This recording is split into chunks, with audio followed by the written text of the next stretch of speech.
LipSense Pop Art Pink application. Initially, I like to line my lips with my desired LipSense shade. Then continue by filling in the lips with 3 thin layers. Once you have completed your 3 thin layers, you then apply our protective gloss. In this case, I am using Glossy Gloss.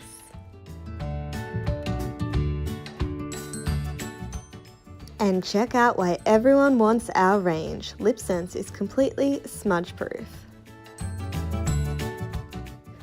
LipSense is designed to stay on for up to a massive 18 hours. It is completely waterproof, kiss-proof, budge-proof.